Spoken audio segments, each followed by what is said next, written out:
సర్వం కోల్పోయిన వరద బాధితులతో ఖమ్మం కార్పొరేషన్ అధికారులు చెలగాటమాడుతున్నారు.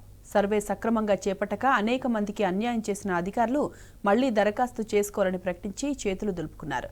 దీంతో వరద సాయం కోసం ఆధారాలు, అప్లికేషన్లు సిద్ధం చేసుకుని కార్పొరేషన్ కార్యాలయం చుట్టూ కాళ్లు అరిగేలా తిరుగుతున్నారు వరద బాధితులు. వారం 10 రోజులుగా ఇదే తంతు కొనసాగుతుంది.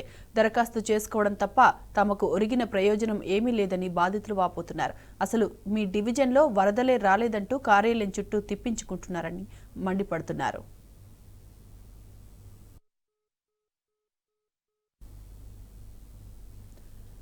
ఎన్నికలప్పుడు వచ్చి ఓట్లు అడిగిన ప్రజాప్రతినిధులు తాము కష్టాల్లో ఉంటే పట్టించుకునే నాథుడే లేడని ఆవేదన వ్యక్తం చేస్తున్నారు.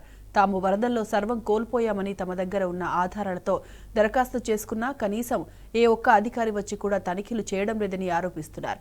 వరదలు వచ్చి 20 రోజులు గడుస్తున్నా కనీసం నష్టపరిహారం అందించే పరిస్థితి ఈ ప్రభుత్వంలో లేదని మండిపడుతున్నారు. నా పేరు గోపీచంద్. నేను కవిరాజ్ నగర్లో ఉంటాను, రోడ్ నెంబర్ 12లో. అయితే మాకు గత 10 రోజుల క్రితం 30వ తారీఖు బాగా విపరీతమైన వరదలు రావడం వల్ల ఇంట్లో అంత సామాన్లన్నీ కొట్టుకుపోయినాయి.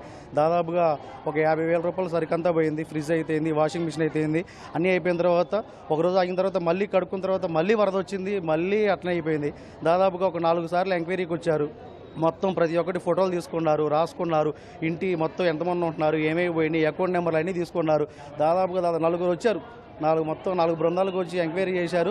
ఇప్పటికీ ₹1 పడలేదు. దాదాపుగా ఎంత ఇబ్బంది పడుతున్నాం అంటే సామాన్లు పోయి పడుకోవడానికి కూడా లేక ఆ కింద పడుకొని ఉంటున్నాం. వాళ్ళు వస్తారు, వీళ్ళు వస్తారు, ఏదో అటకాయలు ఏదో అవి కాయలు ఇచ్చిపోతూ ఉంటారు. కానీ 16,000 అన్నారు, అదన్నారు, ఇదన్నారు. అవి కొంచెం ఇస్తే మాకేమన్నా అవి కొనుక్కోవడానికి చిన్న చిన్న నిత్యావసర సరుకులకు ఉపయోగపడతాయని ఈ గవర్నమెంట్ కోరుకుంటున్నా. ఖచ్చితంగా అవి మాకు న్యాయం చేయాలని చెప్పేసి డిమాండ్ చేస్తా ఉన్నాం. ఇంతవరకు నీళ్ళు వచ్చినాయండి, మాకు ఎవరు వచ్చిన వాళ్ళు లేరు. ఇంతవరకు ఏం రాలేదు. ఇంతవరకు మేము చాలా ఇబ్బంది పడుతున్నాం. మోటార్లు పోయినాయి, బోర్లు పోయినాయి, అందరి మా బీరువా తడిసింది, అందరే తడిసినాయి. మాదొక్కళ్ళది కాదు, మా బజార్కే వచ్చినాయి నీళ్లు.